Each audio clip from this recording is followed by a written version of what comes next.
So it's gonna be good to explain some things.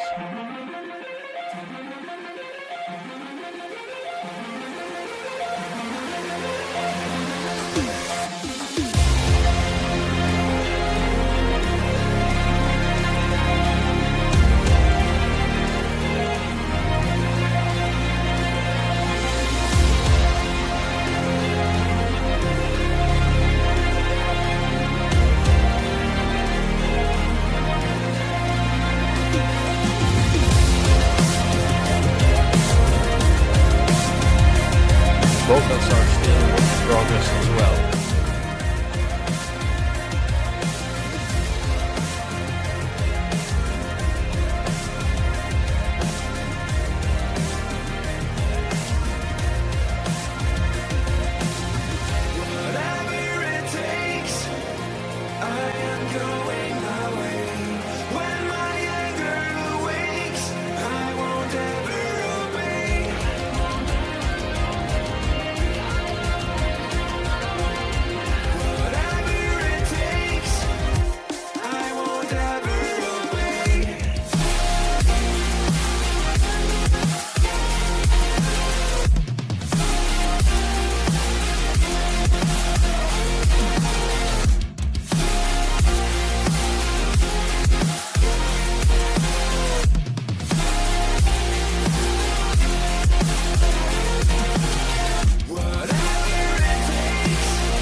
The vocals are by Voicings, by the way. Great man. Great musician as well.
Yeah. That final sweep was not planned. Okay, so hi everybody. I think we can start out. My name is Mazare, and I'm a DJ and producer from Italy. I have tracks signed on Monstercat, Spinning Records, Ophelia Records, which is the Seven Lions newborn label. And we're just about to release an official remix for Slander, for who knows them.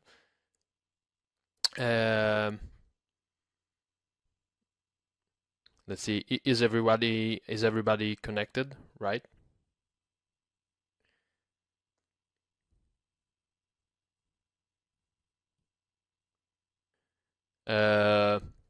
This track is a bit different from what I usually do. It's a bit of a throwback into the like 2008 2010 drum step and dubstep genre. And I had Set the Slender remix. Yeah, that's it.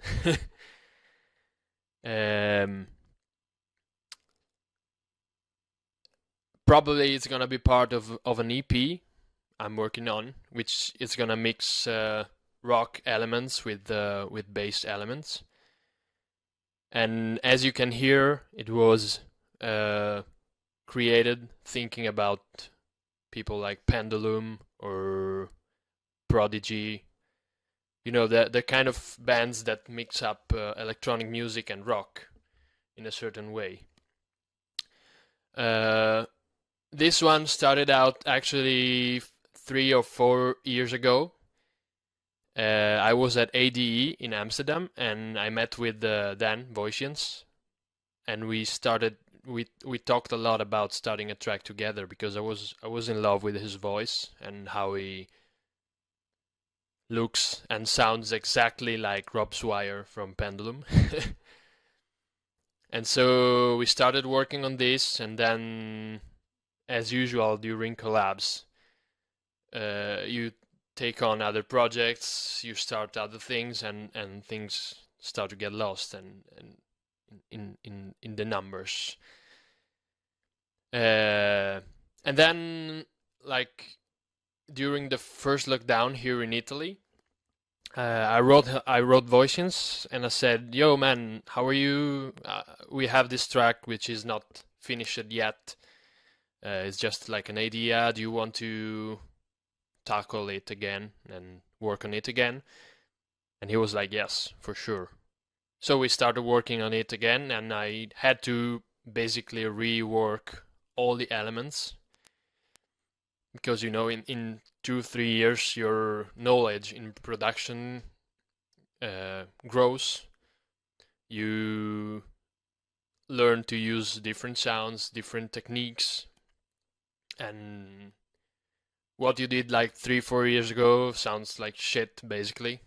So we decided to start over again, use the same melodies, the same MIDI files, and finish up the track. So this is like 80% done. I'm just waiting for him to wrap up the vocals and finish writing the lyrics. Yeah, that's it basically. For the guitar part, I have a friend which is also the guitarist for Mazare, who's another drum and bass, I think one of the biggest drum and bass artists out there. It's called Sean Kennedy, and he's a incredible artist, incredible musician. I sent him the track, and I was like, yeah, I need some guitars laid down for it, and like in 3 days I had everything I wanted. Make your music stand out, get more views, and way more engagement. Bring your music to life. Get Music Visualizer. In every format, even for social media. Get started today. The link is in the description.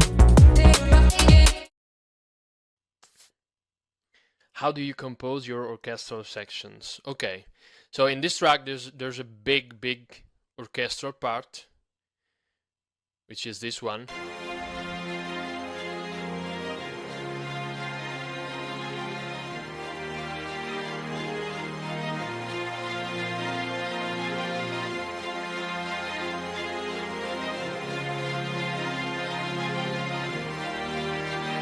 So what I usually do is I lay down a line of bass, or like bass strings. Should be, yeah, this one.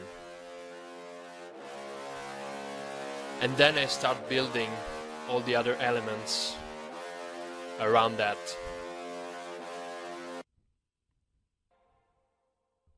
So I go with like a more realistic bass sound.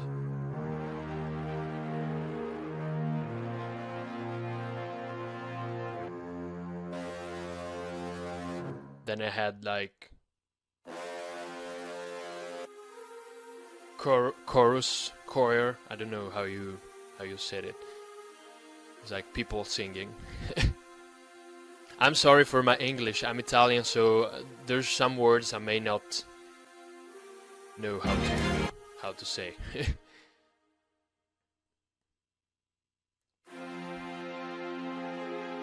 And the secret in making orchestral parts is actually layering. So the bigger problem is it's difficult to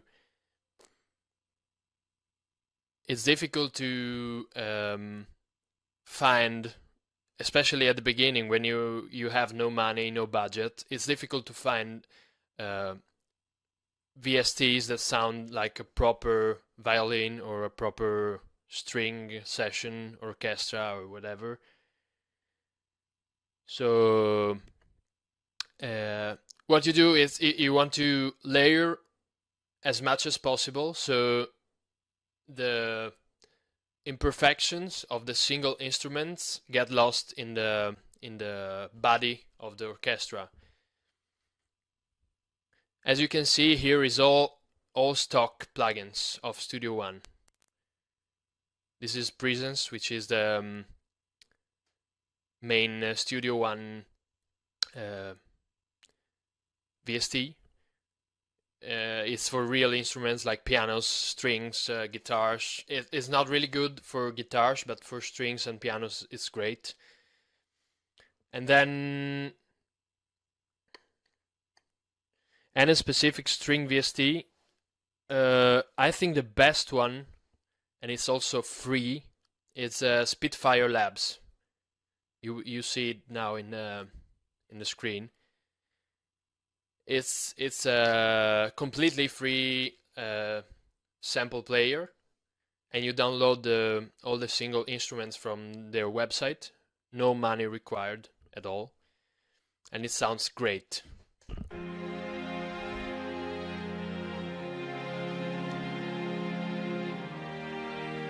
So this is the main body of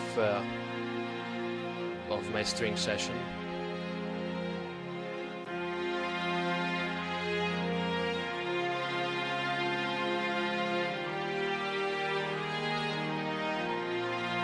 As you can hear, it doesn't sound like 100% like an orchestra, but it's really close to that. And in the full like body of the track, you don't even notice the difference, or at least I don't. So ultimately, you have to do what you feel right. That's the whole point. Then you have to pan some elements left or right, so you get like a full, like, you need to visualize like you have an orchestra in front of you, as some elements play on the left, some elements play on the right. It's like having people that play the instruments in front of you. So for example, this one is hard left.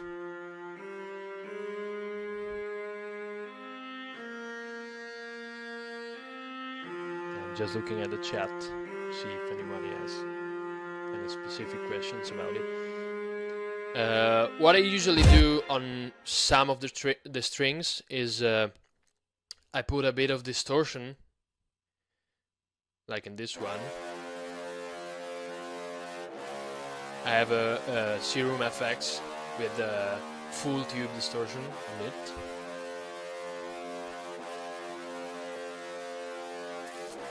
You hear like there's a substantial difference between the clean version and the distorted version. Especially in electronic music, you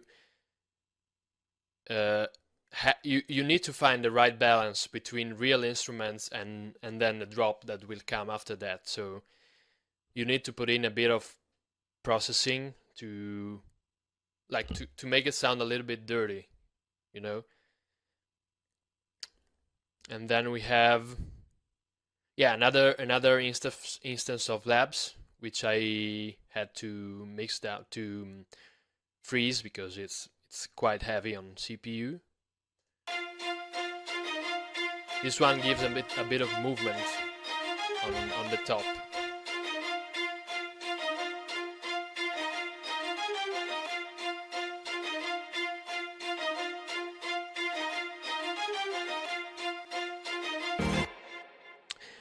Yes, I do make the panned instruments mono, so you don't lose any of the signal in the final mixdown.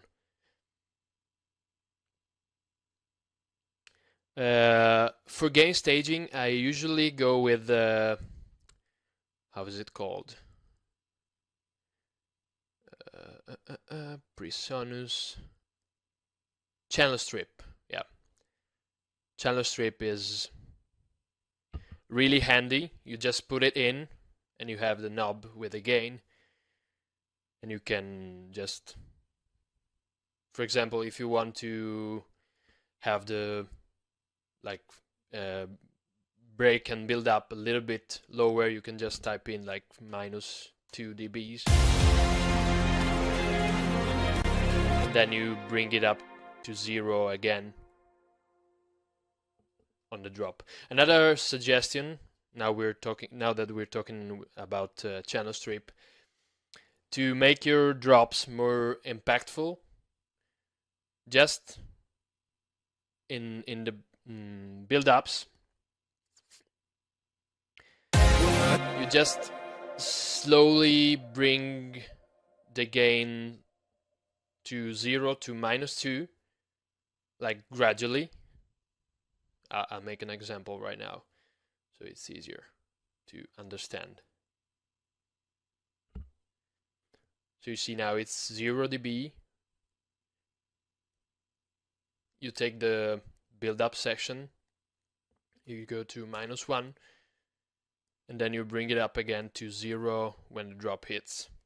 So you have much more impact when the drop hits.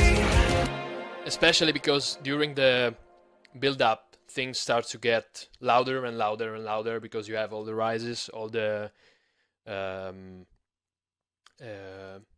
drums going into the drop. So it's a good thing to lower the volume a bit.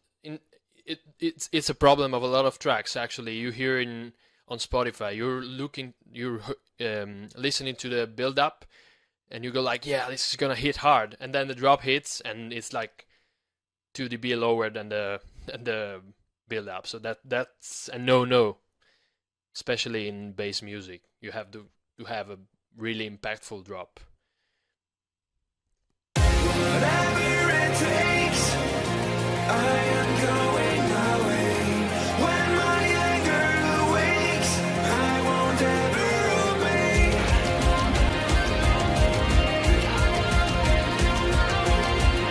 Whatever it takes, I won't ever obey. There's like a big difference between here and here.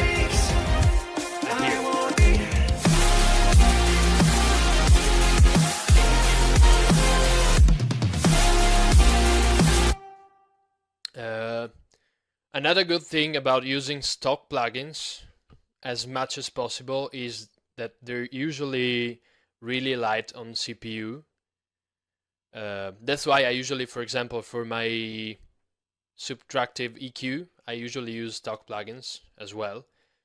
Because if you start to put in FabFilter, for example, on every single channel, you're gonna get a really slow mix, and sometimes it's gonna be really difficult to work and finish the song, and you're like 60% into it. So another good suggestion I would say is use stock plugins as much as possible, if they're good, obviously.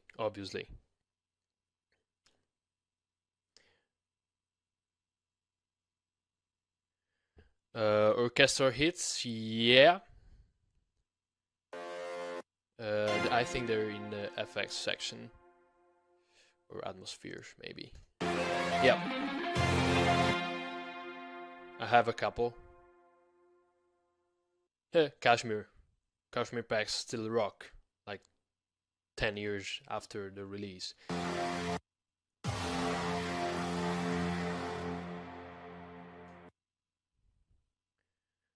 So yeah, there's a couple hits.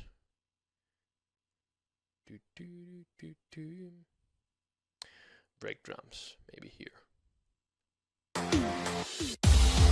Yeah. So I usually, in orchestral parts, I usually layer some real kicks, like acoustic kicks, with orchestral toms.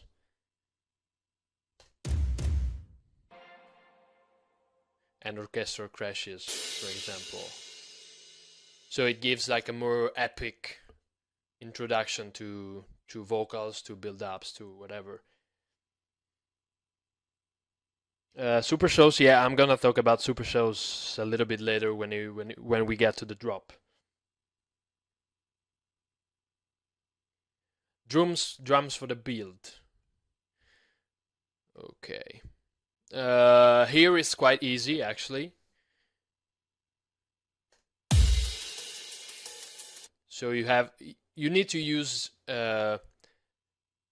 similar samples.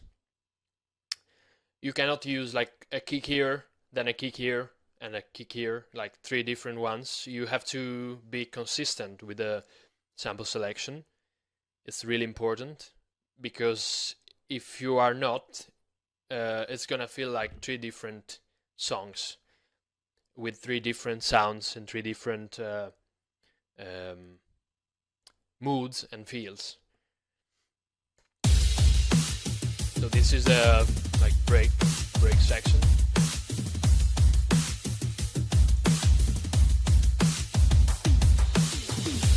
I usually overdo with with hi-hats. I'm taking a rock approach to this, so I use a lot of different hi-hats, EQ'd.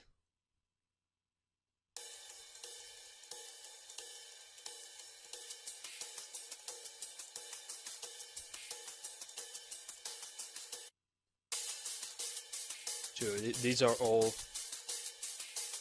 different hi-hats.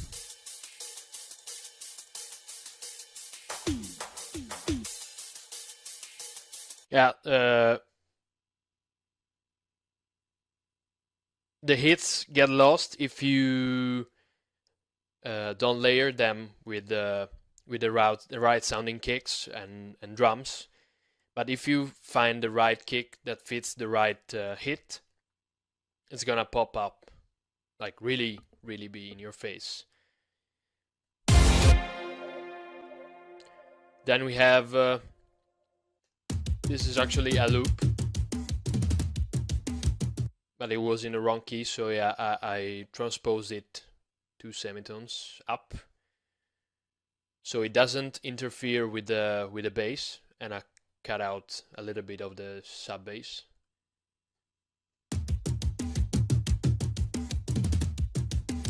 As you hear, it's not like really bass sounding. You hear the difference? By the way, for those who don't know, this DAW is Studio One, which is really great because it's as simple as FL Studio, but as professional as Logic, for example. And a great feature of this DAW is the arranger. I don't know if this exists in other softwares, where it's basically you can highlight the sections of your track and move the entire section wherever you want, with all the automations, all the effects, all the stuff that's included in. So let me make an example. You take the intro section, you copy it. Yeah. With all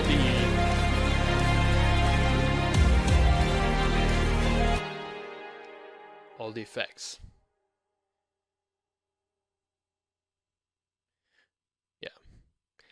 Yeah. Drum processing.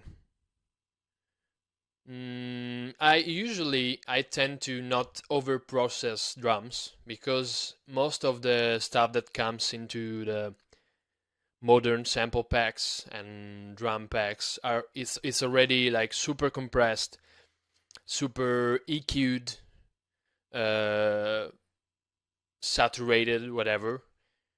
So I usually try to use panning, a little bit of EQ, and then maybe something to open up the drum session. So this one is specifically for, oh yeah, break drums. Yeah, that's it. So what I usually do is use a multi-band compressor with 3 bands, compressing a little bit the whole spectrum. You hear the difference.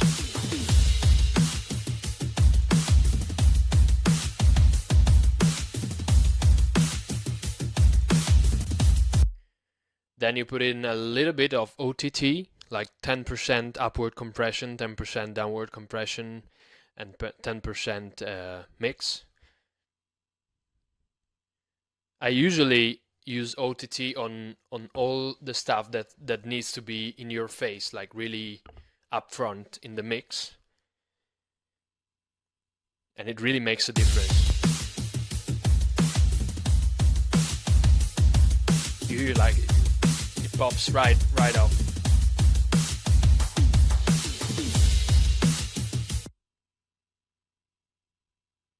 And then like a EQ to take away the lower bass, lower frequencies. Yeah, most of the work actually in all the tracks should be finding the absolute best samples you can have, and the most fitting in your track, which is not a simple goal. It takes sometimes it takes like a month of trying out different kicks, different drums, different snares, to find the right ones for your track. Sometimes just a single kick can make your track or break it.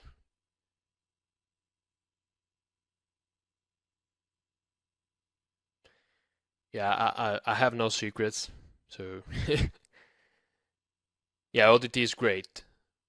It's really great.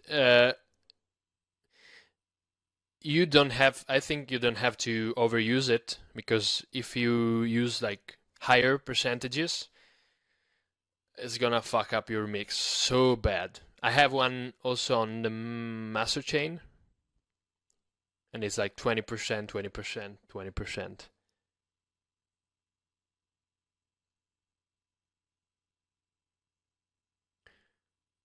The rack behind me, it's from the guy who owns the studio, so I have no idea about it.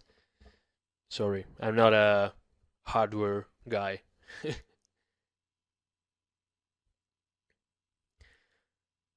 So yeah, that's basically it for the drums. Oh yeah, then we have like a riser kick that slowly. Oh, another thing, I usually use instead of using filters, I use EQ for filtering. I feel like it's way more easy to control and have a visual control on it. For example, here, like you can make the EQ open up the track.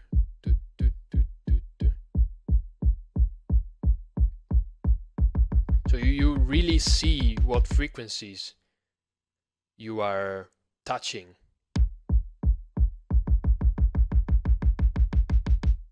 Yep, I usually do that. I never use filter VSTs or stuff like that. I always use EQs.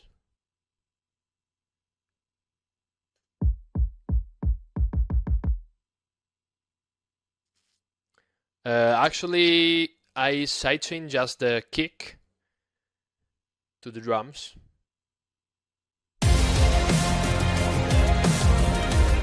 As you can see here, is sending the sidechain to, I think, to this one. Yep. You see it's compressing. So you just need to sidechain the elements that conflict with the frequencies you're working with. So the kick, it's gonna be conflicting with the lower part of the tom drums. So there's a bit of sidechain here. But if, for example, in the breaks, I never sidechain the hi-hats or the crashes, or because I don't feel like it's sounding real if you put sidechain on everything.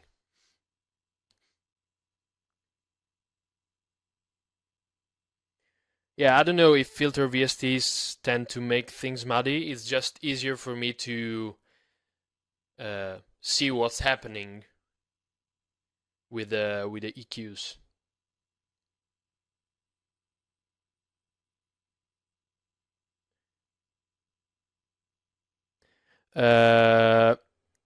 So funny thing about Headroom. I usually work closely with Martin Vorwerk. I don't know if any one of you knows him. He's like a big ghost producer, and he's actually the guy who introduced me to Studio One. We're pretty good friends, and we have kind of a different approach to mixdown and mastering in general. Obviously, he's like great, really great at it. But he's more like an old school dance mind, and I have more like a rock background. So we're usually like arguing about this kick sounds better than this one, because he prefers, for example, like electronic kicks, and I prefer live kicks. Yeah, he's Spinning Records main man. I think he's like a lot of labels main man, actually. I've seen his discography once. I was in studio with him in Aruba, in the Caribbean. It's like kilometers long, so yeah, he's great. So about Headroom, I usually tend to mix my tracks really soft. You see like minus 18 dBs, minus 14, minus 20, minus 26, and then bring it up using the master chain. He's like mixing, I don't know how he does it, but he's like mixing at +5 on every channel. So really, there's no rule. Ultimately, you have to do whatever you feel like it's sounding good for your track and for the vibe you're going for. Obviously, if you're going for like a techno track or whatever, I think you should go with more technical and precise stuff. But if you're doing like bass music or rock or whatever, it's better to have a bit of a dirty sound, like it's coming from an amp, or yeah, Martin is a synth, yeah. Yeah, he's really great. So yeah, that's basically it for the drums. Orchestra. Someone asked what I have on my orchestral bus. Yeah, I have a bus for orchestra. So again, another multiband compressing all the frequencies upwards. Then I usually put in a saturator to give that spark at the top, which if you hear a violin, for example, play live, there's like a little bit of, I don't know how to call it, like a little bit of dirt at the top. I think it's because like when they're touching the strings is not like 100% perfect. The pressure is not 100% always like at the same level. So I feel like putting a saturator on the strings gives it a little bit of dirt again, and makes it feel more real in a way. Then I have an ozone just for stereo imaging, so I don't care about the lower frequencies. It needs to be mono, so it's minus 100% bandwidth.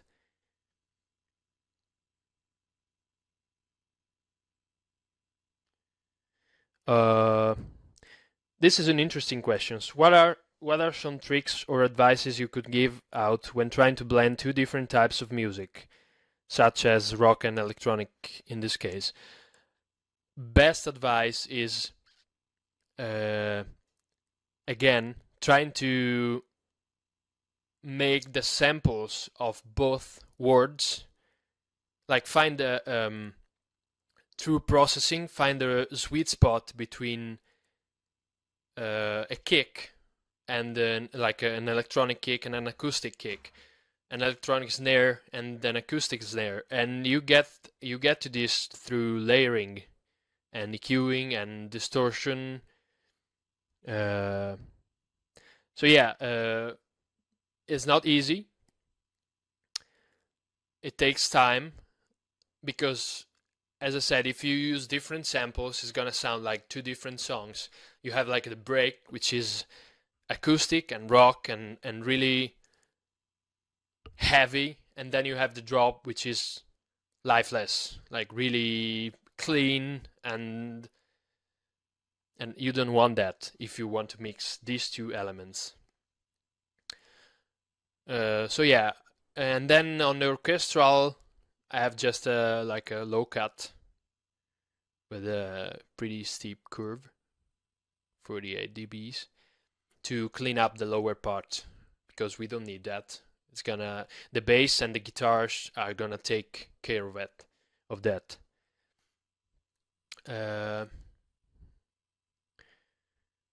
Then we have the vocals, which in this case are not complete. So I think I'm gonna go through that in the next track because it's more vocal heavy. But I have, yeah, this one. Whatever it takes. Yeah, this is the vocal bass. So this is how it sounds without it. Whatever it takes, I am going my way when my anger awakes. So it's all the different takes. Whatever it takes, whatever it takes, whatever it takes. You usually want to keep the main vocal really dry because it's the one that needs to be like really in the center. Whatever it takes. And I usually use this technique, which I actually learned from Fox Stevenson. I am going my way when my anger awakes. We use a multiband compressor to squeeze the higher frequencies, so it's really upfront. Whatever it takes. Whatever it takes. And then you have all the other layers. Whatever it takes. The great thing about vocals is that if you have multiple instances and multiple recordings, it doesn't need to be like all clean and perfect and on time and like perfectly on the beat. And that's what gives usually that gives the vocals the interesting factor. So you're listening to it and you go like, oh yeah, this is slightly out of time but sounds cool. This is slightly detuned or like out of tune, especially in rock vocals. Whatever it takes. So what I usually do on the vocal bus is I put a little bit of groove delay, again stock plugin, because it's really light on CPU, and yeah, with tracks like this, like 110 channels, it can start to become heavy. So the less third-party plugins you use, the better. Then I have a little bit of compression, controlled compression, just to be sure it's not compressing, just to be sure that doesn't go out. I won't ever obey.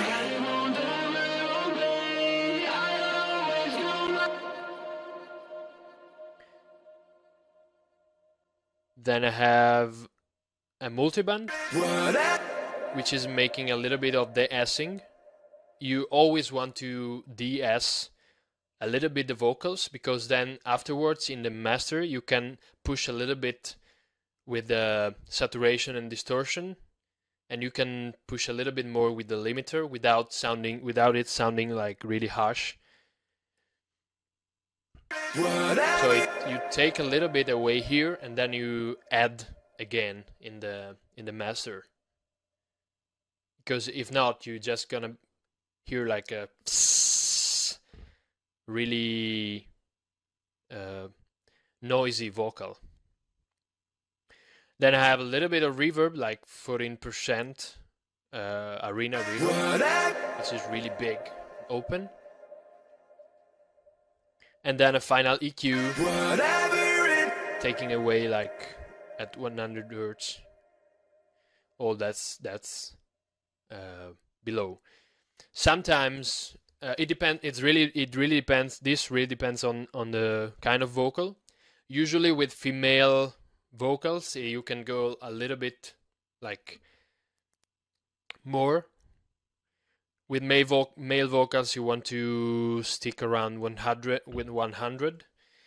If you feel like you're missing a little bit, you just add a layer of vocal 1 octave down, and it gives a little bit of bass where it's missing.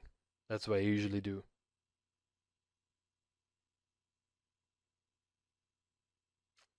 Why do you use Pro MB to DS instead of the FabFilter DS?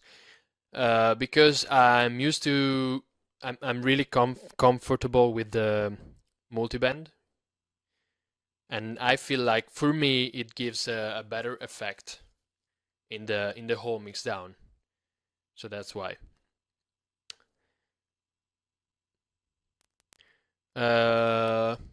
Let's talk about the drop a little bit.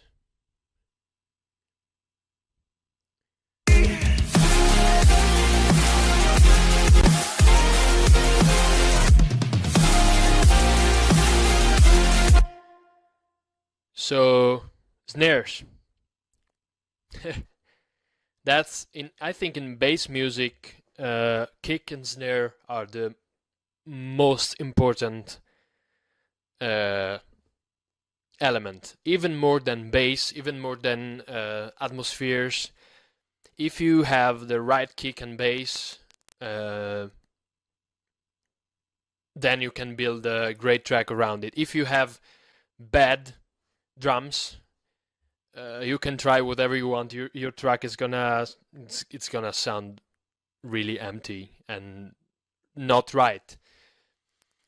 So, for example, to explain this, you just have to think about Space Laces and how his drums sound like. His drums are 50% of the tracks. Just you hear like a track from Space Laces, and you hear the drop, and you are immediately like, yeah, this is Space Laces. So that's how important is the right sample selection in the drop. So yeah, again, snares. So I have this one, which is the main body of the snare. As you can see, I have a EQ here on the 200, around 200 hertz. Yeah, 150 to 200, which is where the snare hits and where the body of the snare lays. And then I took away all the higher frequencies,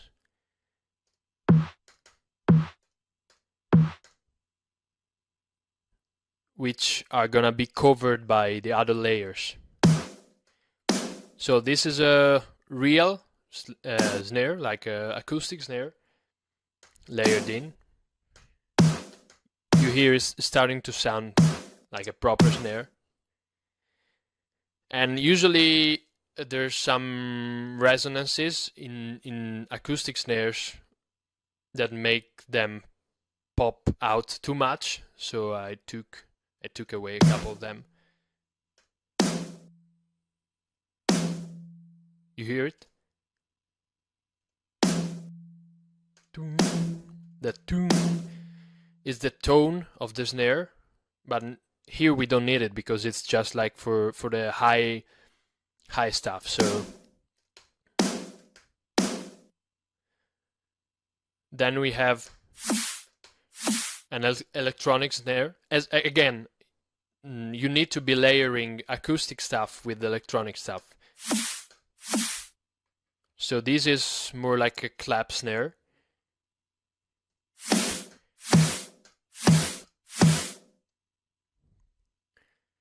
And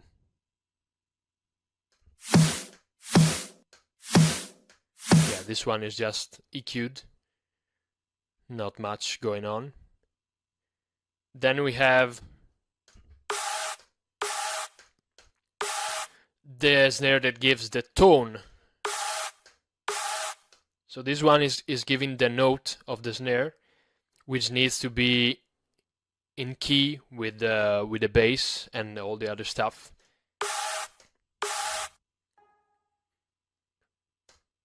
And then another one with a little bit of attack. Tick. So all together.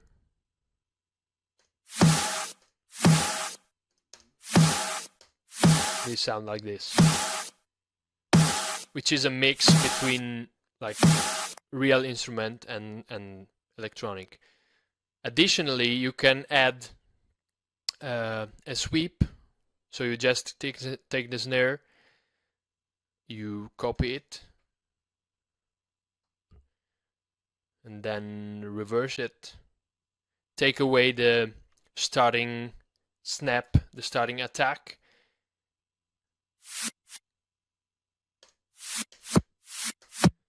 And that's it. And it's great because it helps introduce the snare. With kicks, I usually choose one sample. This one, for example, is just a single sample. Yep. And I don't do any processing except for some EQing, because I usually do all the processing in a drums bus.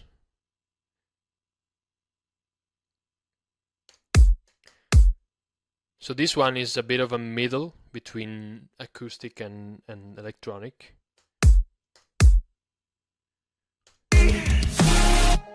So that's how it sounds all together. Yeah, and then I put in some fills.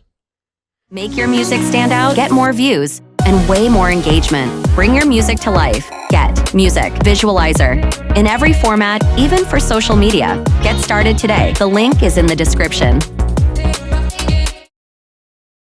Which need to be like a little bit, you have to have a little bit of cut in the low, because if not, it's gonna conflict again with the kick, and you don't want that, because it's also like in the same frequency range.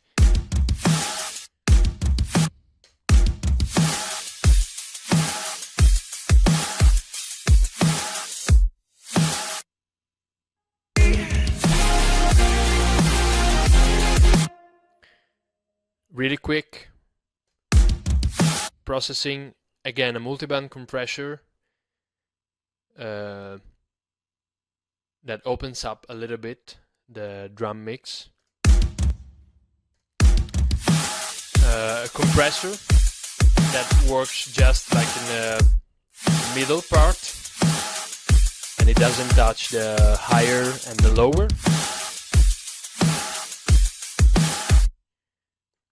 And then again a saturator to clean up to give more headroom to the drums. About the guitars, I don't really have much to say about guitars because I got them already pretty heavily processed from Sean, which is the guy. So this is the bass. I just put a little bit of distortion. No, I don't make my own kicks, but I usually spend when I'm not inspired. And this is a good suggestion that helped me go through times where I had no ideas.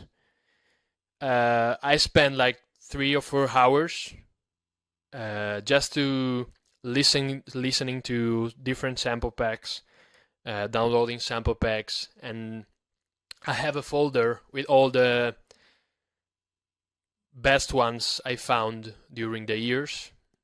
And I'm using that ones. Maybe like you have a snare, maybe you pitch it up one like semitone, but the samples I use is like 30 to 40 samples, like 20 kicks, 20 snares, and I always use them. So yeah, I don't make my own kicks. So again, yeah, this is a bass guitar. As you see, it's like minus 29, so it's really low volume. And I feel like it's easier to work this way. Now it goes like do do do do do do. Then here there's other guitars. Again, no processing because I got them already processed, except for like some resonances, which are easy to get in guitars because you have like distortion, you have amps, so it's really easy to get resonant frequencies. And then I have the drop.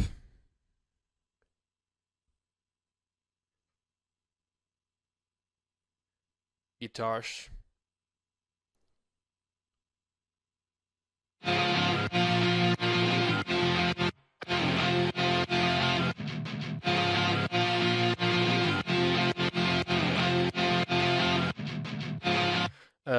Frequency, the guitar is cut off on the lower area. It really depends on the note. For example, this one is around 89, 90 because I have like the sub bass layered in. So, but it really depends. Here, for example, is not cut off again at all. It just took off a little bit of the high end because there's other instruments that take this place. As you can see, again, I have the low cut automated. So as you go into the drop, it starts cutting away, and then you go into the drop. So let's talk about bass. So this is a drop without the drums.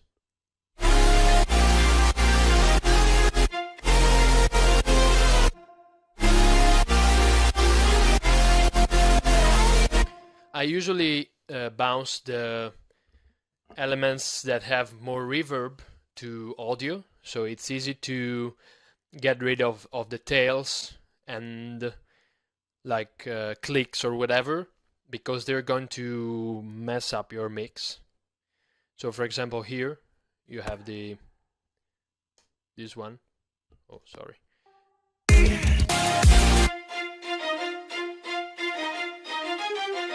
And then it stops. Because if not, there would be a reverb here that's going to compete with the guitars, it's going to compete with the drums, it's going to take away the attention from the fill, which is the main element here. So always take care of your reverb tails. That's one of Martin's biggest suggestions. And he's always mad at me because I sometimes forgot to bounce some stuff to audio. And he's like, yeah, you forgot the reverb here, and the reverb here, and the reverb here, and the reverb here. Because every time I finish a track, I just send it to him and get some feedback from... Also, another great suggestion about this, try to get feedback from people that doesn't usually listen to the genre you're making, because they're gonna have like a different point of view about it, and that helps a lot. So in my drops, I usually layer in some white noise or crowd noise. Again, like with a really heavy low cut. And it gives the track like really subtle, minus 22 dB. It gives the track a lot of energy. Here, you barely hear it. But it's here.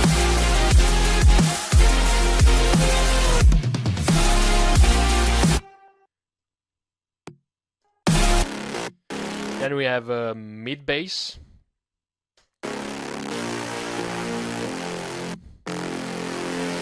Which is a simple serum with a little like detune saw with a bit of distortion, a little bit of hyper dimension, which you don't have to put in your sub bass because it needs to be dead mono. But you can use it in your mid bass, and it gives the track a little bit of like, it opens it up a little bit.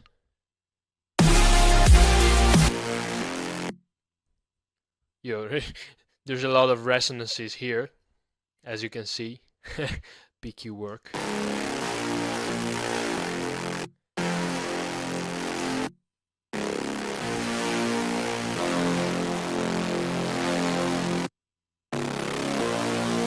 This is without.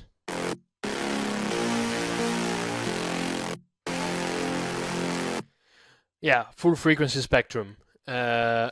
It's basically a rock song, so distorted guitars usually take a lot of the frequency spectrum.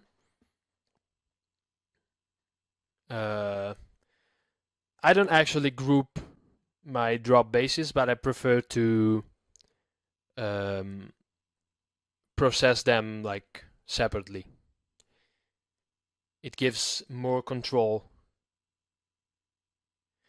And usually you want multiple, at least two basses. So you have this, and you have this, which is just like an 808.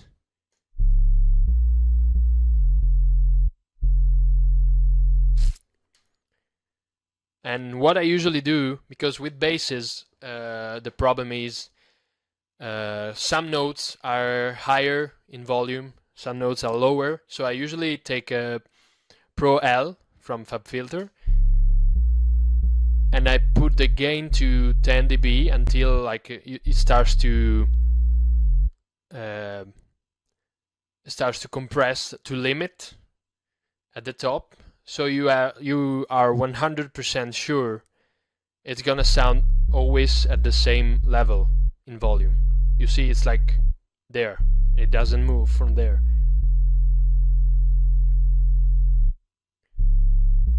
Super useful for basses. And then after the Pro L, I take away some of the distortion that Pro L creates at the top.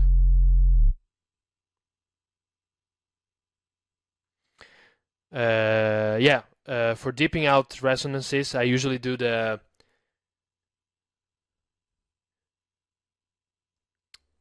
this trick.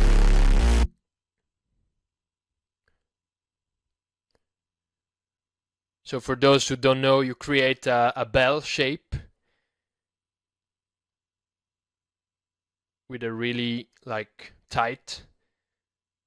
And then that's another one. Then you take it away.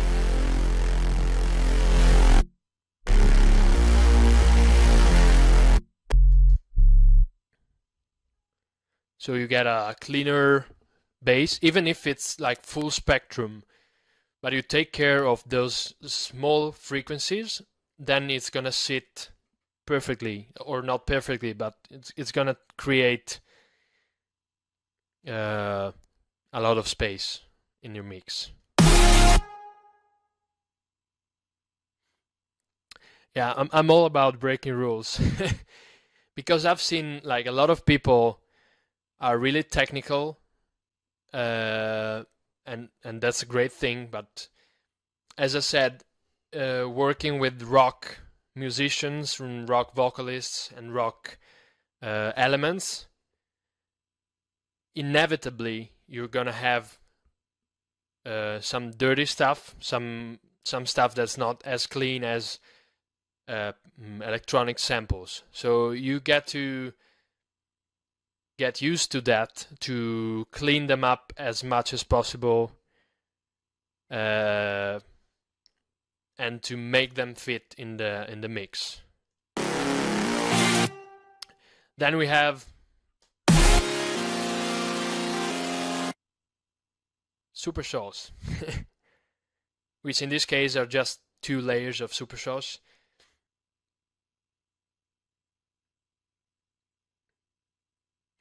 I usually prefer the limiter because it's automatic and you don't have to manually find the right note and dock it like 2 dBs, but it does it for you. It keeps all at the same level. So yeah, kind of lazy, but it works. So again, I have this super saw, which is like a saw, and then a distorted saw, and then I distorted it again. So this is how it sounds without the processing.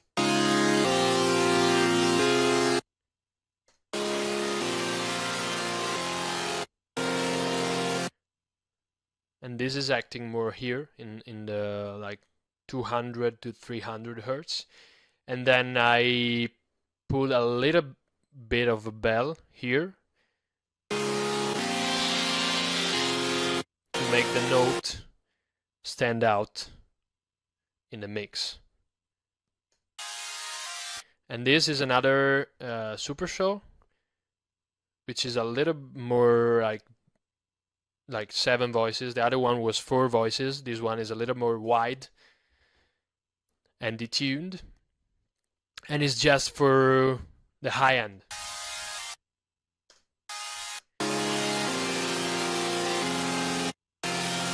So together they give, like, together with the crowd noise, they give the energy to the track. Then I have the leads. This one is like right, pan to the right. And there's this one which is a guitar lead. This pan again to the right.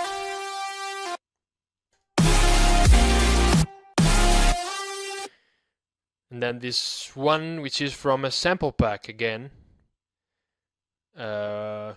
From Noisiest Sounds, like Reese basses and all the stuff, but instead of using it as a Reese bass, I used it as a lead. Again, really distorted. As I say, I needed to get rid of some resonances here as well.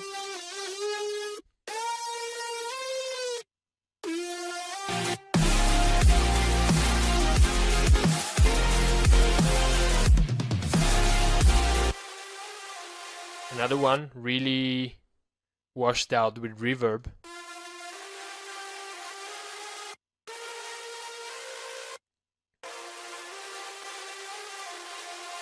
It stays more in the background. So all the leads together, yeah, it's bounced out. Because when you start to use like 15 serums, again starts to get heavy on CPU. So I usually try to bounce the elements that I'm sure about, so I don't have to touch them anymore. But this is a thing you do like in like 50% of the track, when you have all the elements established and you know where you're going with the track.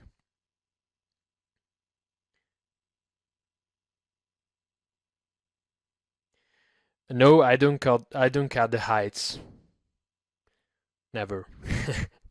That's another point of contention with Martin. It's like, yeah, your tracks sound a little bit like on a high frequency, strong on a high frequency. But actually I like it, so yeah, that's it.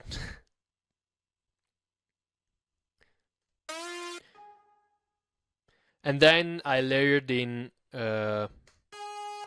the vocal, again with distortion and pan right and left.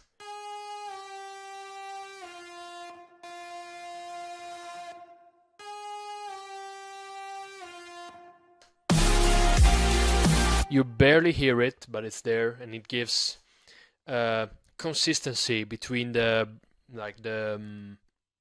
break and build up, which has the vocal, and here.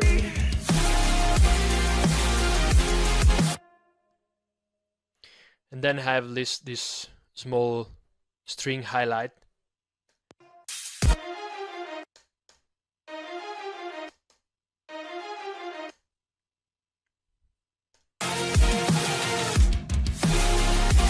That follows this one.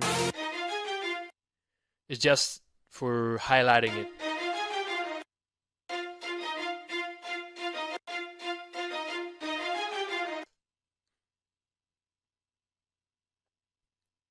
No, I didn't pitch the vocals. I got them from Voicians. I usually got all the vocals already processed, like halfway processed, and then I just mix them in the track. So the production is usually already done, like fine tuning and all the other stuff. It's already there. I just need to mix the elements into the drop and the song. The chord progression of the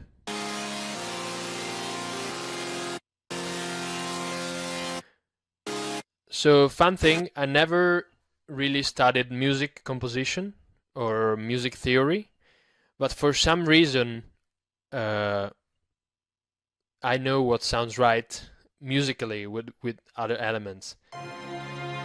So you hear it's not the same chord progression.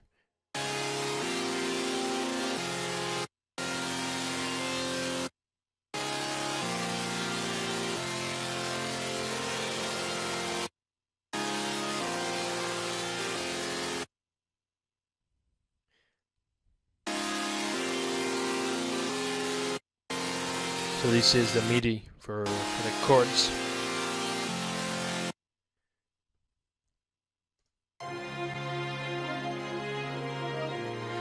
I think here comes my love for music in general, because if you spend a lot of time listening to music, you start to understand what works with what, and how you can combine a chord progression with another one without even studying any theory. If someone asks you, you're not gonna be able to reply what chord is that and why it does sound good, but that's not really important in the economy of your track.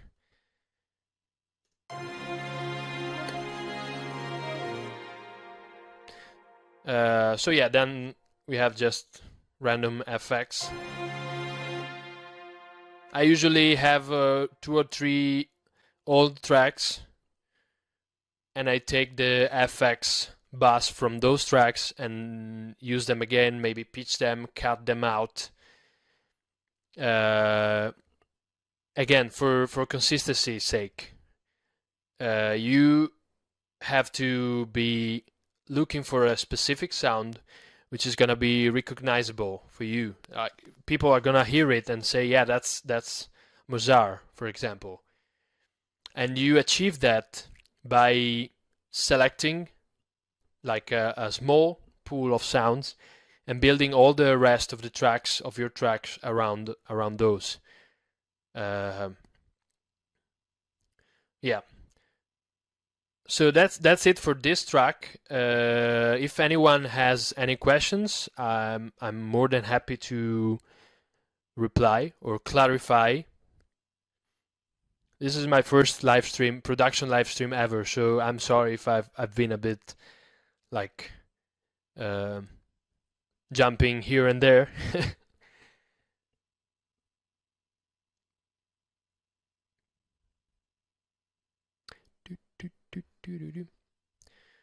Oh yeah, I can talk a little bit about the break bass. It's quite simple.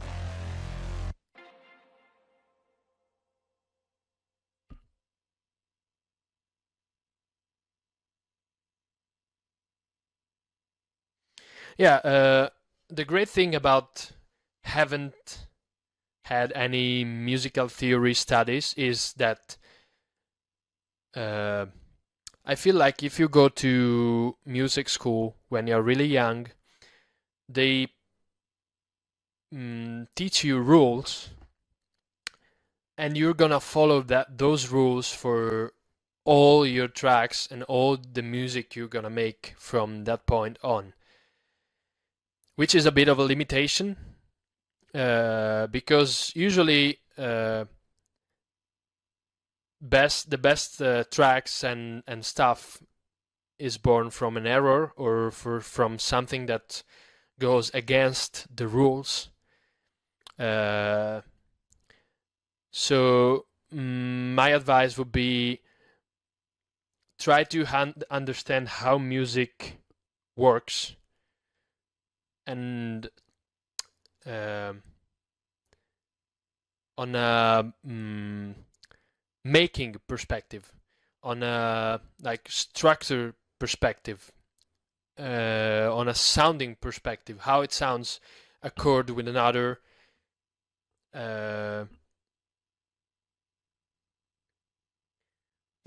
that's it. Don't be afraid to experiment, to put like distortion on drums, to put guitar amp on vocals. Just try different stuff. It's gonna be great, I promise. You're gonna find your sound that way, instead of like following all the rules like 100%. Obviously, there's some rules you are supposed to to follow. For example, it's really difficult to have a track with a sub bass in stereo. I mean, you can do it, but it's gonna sound not so good on bigger systems. So there's some rules you can break, and some rules it's better you not break. So let's jump to the next track. Yeah, reverb on the Mazare. You can do it before, like in the build-ups, actually. And then you close it before the drop hits. So, yeah, Dyro. I mean, you can try. As I said, there's no rules.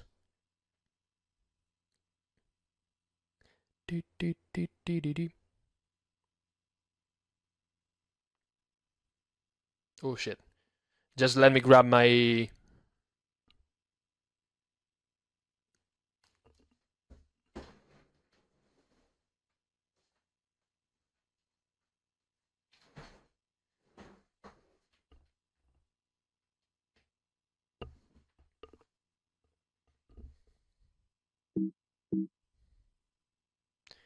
Yeah, I have all the vocal files for this one in a hard drive, so I had to grab it and connect it. How has your career changed since Soundgoodizer is not in Studio One? I actually never used Soundgoodizer, so nothing.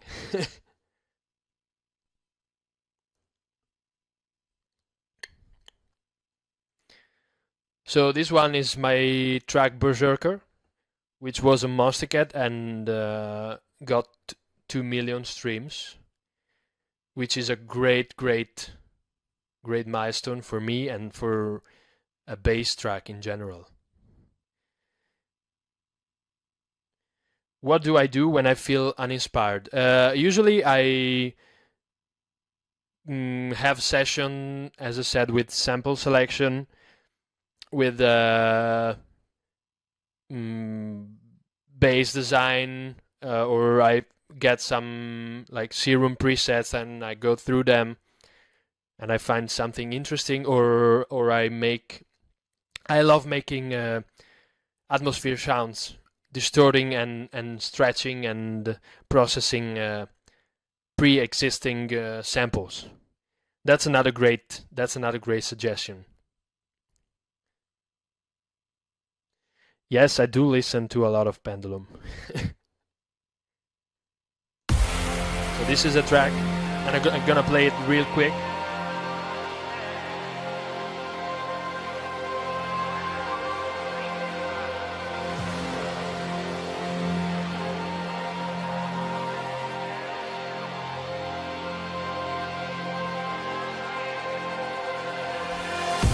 Left to walk these halls, a wasteland in my mind.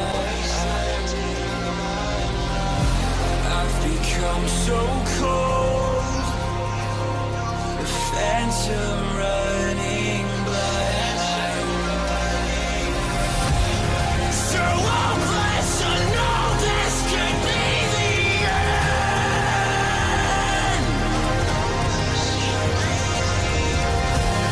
I'll fight till you break down and let me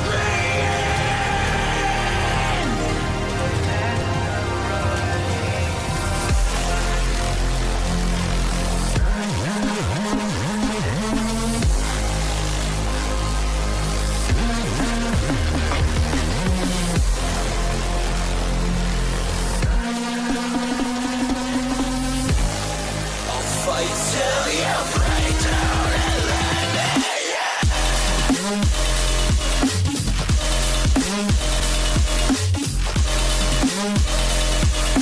break down and let me. Okay, so that's it for the track. I mean, for the listening track. Any tips on connecting with talented vocalists like him? Another great thing about the industry is that there's a proper ton of artists which are at the same level as you, whatever level you are into, and 90% of them are gonna be willing to work together to improve. So that's how I came up with Essenger. I was a fan of his music, and I just hit him up on Instagram, and I was like, "Yo, man, I'm a big fan of you. I have this track I'm working on, and I would love to have you on it." And he was like, "Yeah, send it over." And this one was a bit different from what he usually does. So it was like, "Yeah, I'm not sure, man. I'm not sure if I can pull it off." And then he sent me this. So hopeless to know this could be the end. I'll fight till you break down and let me in. And I was like, "Man, you fucking killed it." And he said he was like, he couldn't even talk for a week after recording this. Let me in. Break down and let me Yeah. Again, this is not a clean vocal at all. Like the break down and let me in. What I usually do with collaborators, I never put the featuring in my tracks. It's always Mazare and someone else, and it's like a 50 split of all the royalties, like 50-50. For example, Essenger didn't charge me anything. We just decided to. We loved it. We both loved the track, and we were like, "Yeah, let's go with it." And then he was like so happy that he didn't ask for anything after that. It usually happens with artists which are at the same level as you, which is great. That's why you need to look for them, because at the beginning it's difficult to find vocalists. Really difficult, because everyone is asking for money. Nobody wants to collab with you because you're no one. So you got to look for the people which are in the same tier as you. Yeah, it's all about shooting that shot. Yeah, always try. The worst thing that could happen is a no, so that's not bad. So yeah, let's get back to the track. So these are the stems Essenger sent me. He put in all the vocals and then some of his synthwave elements, like this one. Make your music stand out, get more views, and way more engagement. Bring your music to life. Get Music Visualizer. In every format, even for social media. Get started today. The link is in the description.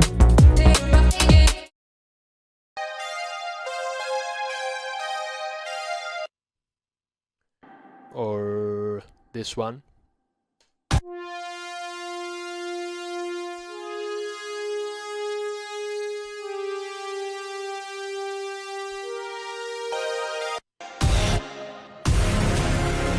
So this is the track without elements from Messenger. Again, a great part of orchestra here as well.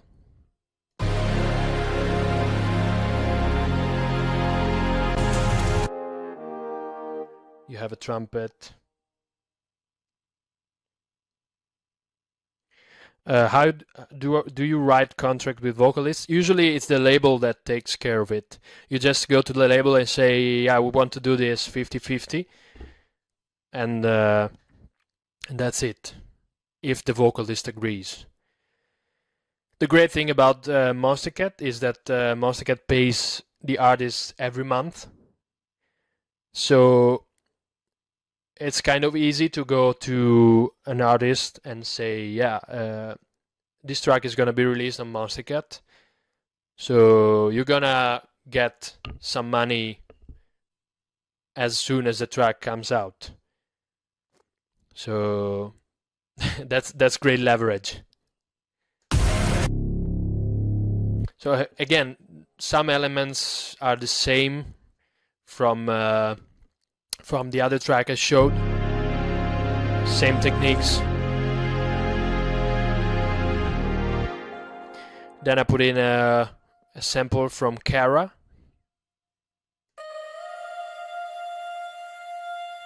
Which is really stretched out. You see it's 0.25. It's like a quarter. And really with a wide reverb.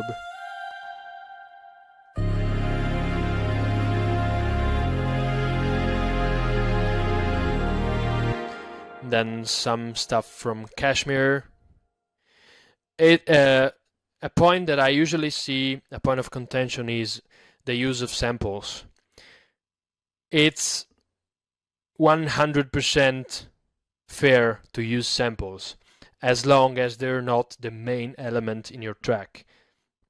You cannot build a track using like a dubstep track using a dubstep loop taken from a sample pack. That's for fact. But if you use samples like in the right context, like these ones from Kashmir,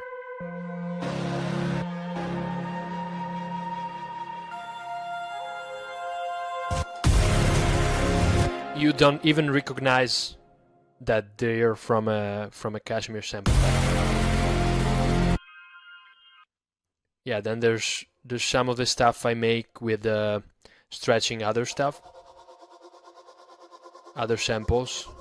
This I usually do in separate sessions. So I take a sample I like, I stretch it, I pitch it up or down, I put distortion, I put reverb, I reverse it. And I do this in separate sessions when I have no inspiration or when I have like a couple hours free time. And then you put it in a folder, and when you have no ideas, you just open the folder, pull up a sample from there, like an atmosphere, and you start building the track around it. That's how it happened here. Then I have a distorted brass. Always distort your brass sounds. It's way cooler.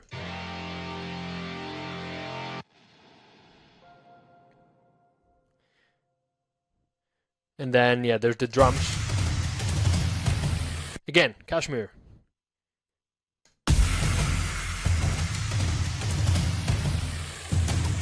With no processing at all.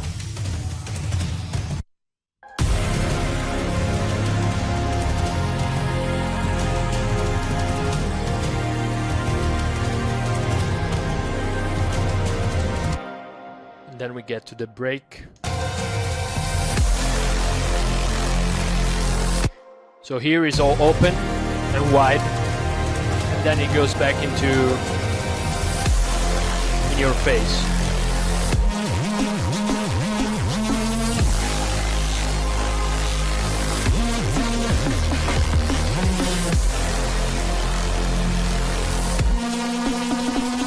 So these are all 3 spaces.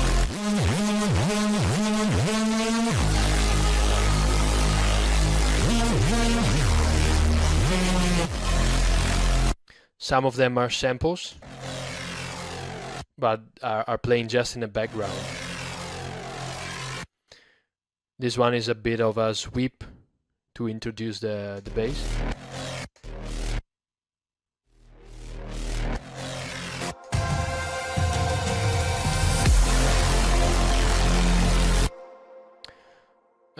Reese basses are the foundation of drum and bass. They're quite easy to make if you understand. I can quickly demonstrate one if you want. I think we have still a bit of time if anyone is interested.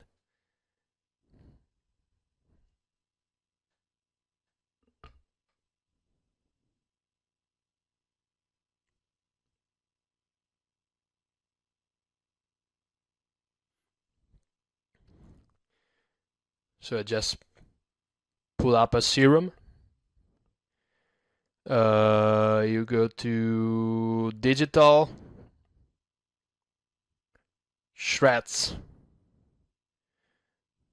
You can play with this, with the wavetable position. You do the same on the other side. You just go to digital, shreds. You're gonna take this to 20, fine, and minus 20.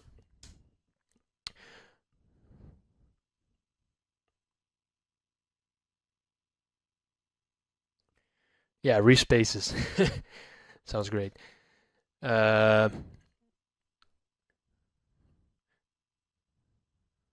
Let's go around. I usually like to have precise numbers, not like 53, 54, but like 60, 70, 75. It's much more easy to get back to it if you use whole numbers.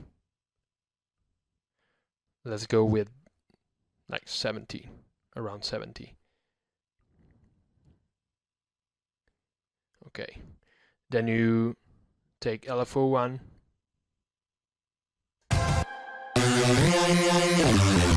Starting to sound right.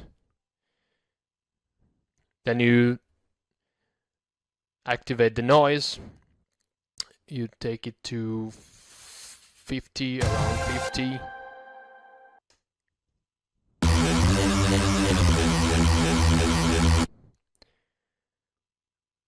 Then you go to distortion. Always use diode 1 or 2. I feel like it's the best. It's the best distortion type in Serum. So I go with like 60 and 80, around 80. Let's see. Yep, that's it. Then you activate the sub, which is really, really important. Even if after that you're gonna maybe EQ it out outside Serum, but it's important to give body to the bass.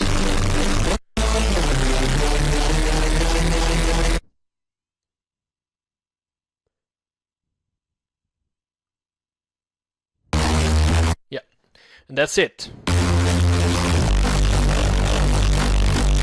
And you get yourself a pretty fat Reese bass. Then you can play around with the wavetable position, with the distortion settings. Maybe you want to put it a little bit lower. You can put in a little bit of hyper dimension.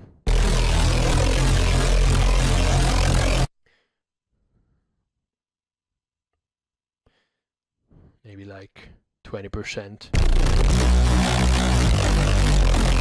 And then the secret about Reese basses is automation. Automation and note slides. So you activate mono, legato, and you play around with portamento.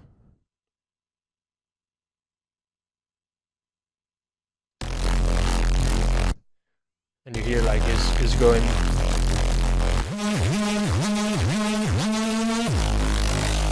So this one, like you can hear, this one is more mono, like more in the center, and this one is more open.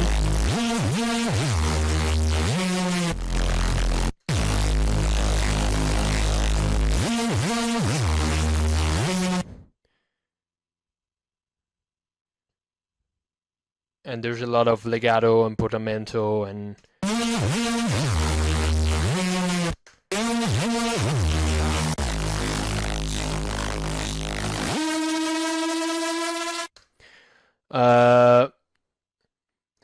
I think you can use any wavetable as long as it's not like really linear, but it has a lot of docks and peaks. Sometimes I even import like samples from random sample libraries and use them as wavetables. So, and that's when you come up with the best stuff.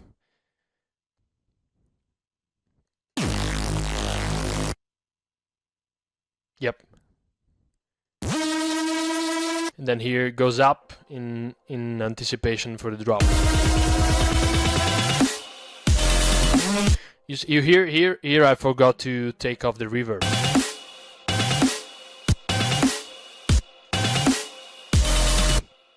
You don't want to do that. Always take away your reverbs before the drop hits. Real quick, let's go to the drop. This is a perfect example of doing a track wrong and having it sound great. Let's see how it sounds without the master chain.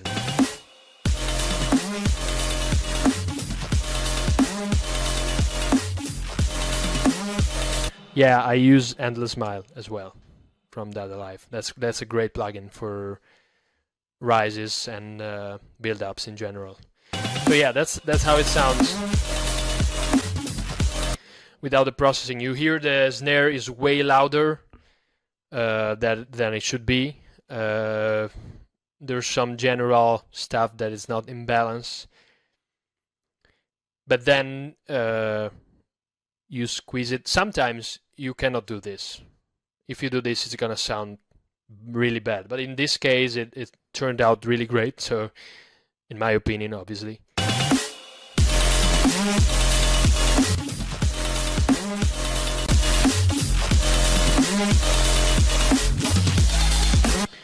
You see here I used the channel strip before the drop. You can see it's going down to -3, and then goes back to 0.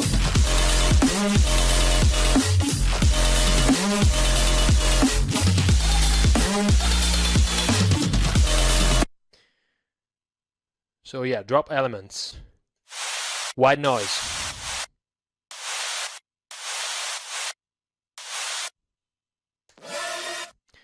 This is a random preset. I saved it as Lead Berserker because if not, I would never find it again. So if I find a preset that I like, I usually save it because I know where to find it when I need it. Then we have this one, which is quite easy to do as well. It's just two saw waves with a reverb filter. You can play around with cutoff, resonance. The important thing is bring the drive to 100%. FM from B, lower the level to 0, and you take this 2 octaves higher. You put in a sub. Yeah, that's a bass I tried to copy from Mastodon. It didn't turn out as the one from Mastodon, but at least it sounded great here, so I used it. You hear, you take away the sub, and it loses a lot of the mid-bass energy. And then you put in the sub bass, and you start to hear this distortion.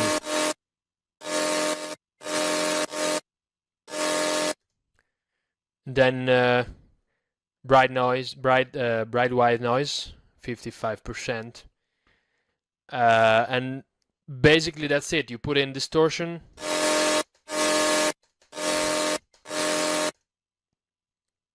and this distortion helps squeeze together the 2 saw waves and the sub bass.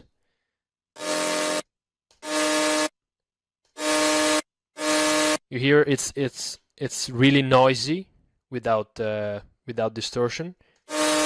Really, and then it takes the frequency focus from the high end to the mid bass end, so it doesn't sound harsh anymore. These ones, for example, are basses I made in separate sessions. I used this technique because I've seen Virtual Riot use it a lot. He makes the basses in separate sessions, and then again brings all in tracks, like when he needs it. And then we have this one, which is the percussion sound that gives character to the track. I think it was just a single percussion, and then I brought in sample one. I can quickly demonstrate it, like really quickly.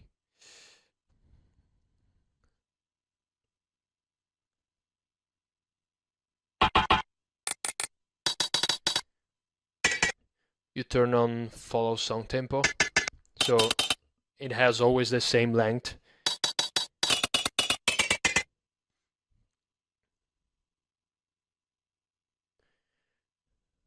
Then you draw the pattern.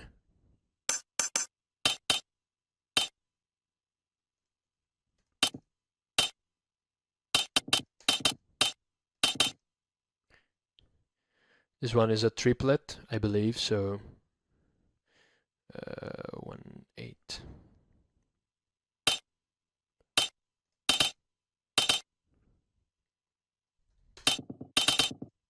That's how I made it.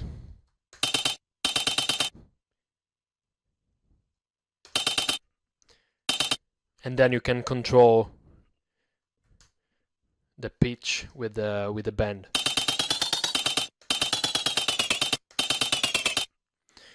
I usually try not to go too far. I usually use like 2 or 4,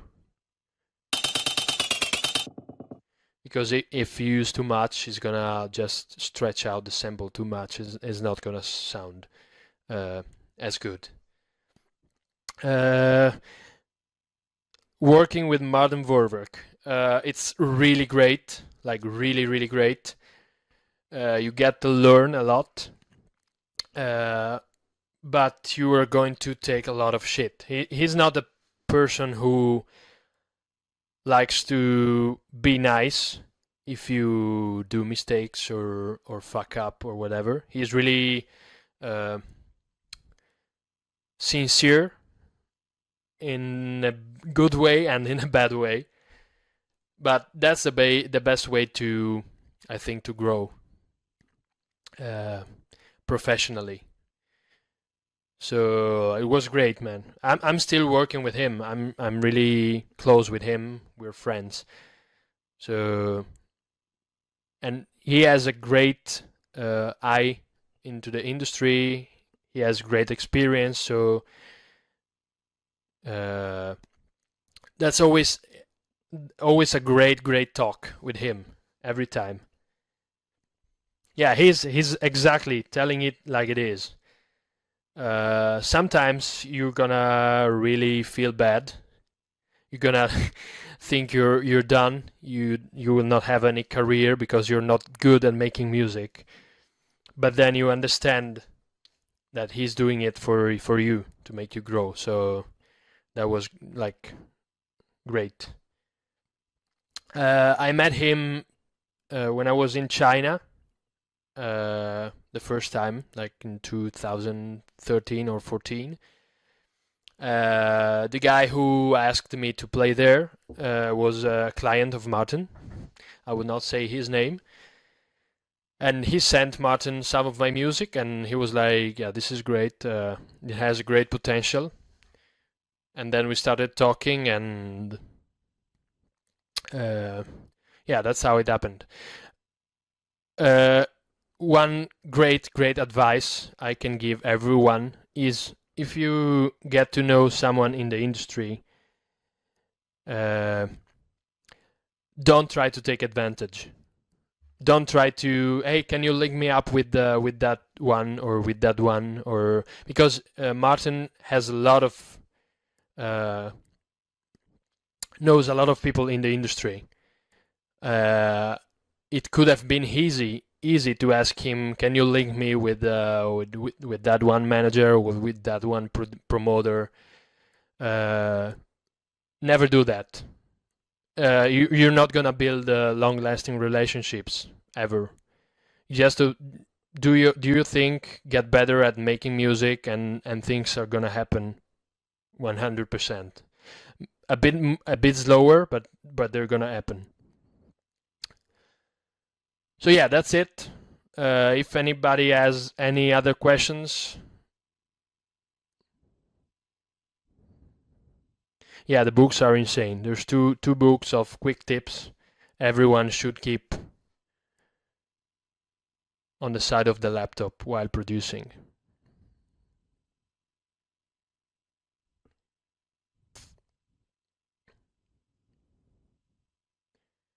Let's wait a couple of minutes if anyone has any more questions about the song or about whatever industry, whatever.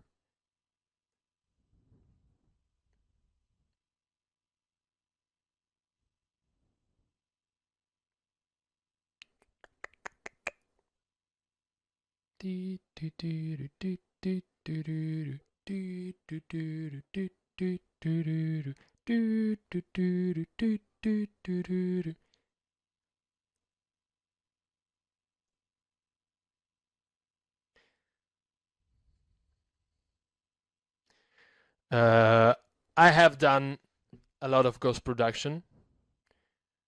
Not big names, but still really great experience, because you get to work on genres which are not yours, and you get to learn a lot. Life advice: sleep is the most important thing in life. You have to manage your sleep schedule. If you sleep well and eat well, you're gonna do great. I don't know if I am a good cook. I will need to ask other people.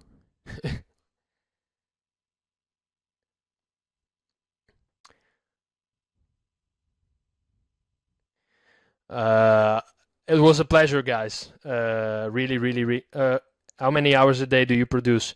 I try to get at least 2 hours or 3 hours per day, even if I'm not inspired.